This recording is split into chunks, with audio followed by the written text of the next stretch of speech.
आम गाँव में एमती पणा संक्रांति पाला जाए। तो जय जगन्नाथ पुणी आपण मानक गोटे मिनी ब्लॉग रे स्वागत। आपण मानक मु आज देखैबी आम गाँ दल साही रे केमिति पणा संक्रांति पाळंती। एई जो माने सब आछन ये सब दल साही पाटुआ ये सब जिबे मंगला मंदिर को मंदिर पाखरे पहुंचला परे मु आपण मानक वीडियो देखौछि। फाइनली आसी मु मंदिर भीतर पहुंची गईछि। मंदिर पाख देखि पड़थि आपण माने लोक केते पाटुआ एबे जस्ट हेपट नाचुचंती। तापरे मंदिर पाखु आसी मु आपण मानक देखौछि। एबे निया पूरा रेडी ହେଇछि पाटुआ भी सब रेडी ହେଇचंती। एबे नियार सब चालिबे मु आपण मानक वीडियो देखौछि। आपण माने लास्ट पे मो वीडियो देखोन।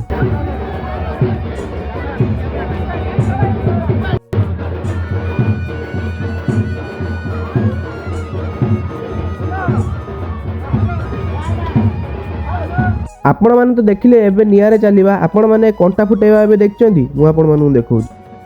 को गाँ रे एमिति पणा संक्रांति पाला जाए आपण माने जदि जानिथिबे नियाति मते कमेंट करंतु। आपण मानू जदि मो वीडियो टिके भी भल लागि तो लाइक कमेंट शेयर सब्सक्राइब करिए। मु रहउची पुणे देखा नेक्स्ट ब्लॉग रे। जय श्री राम।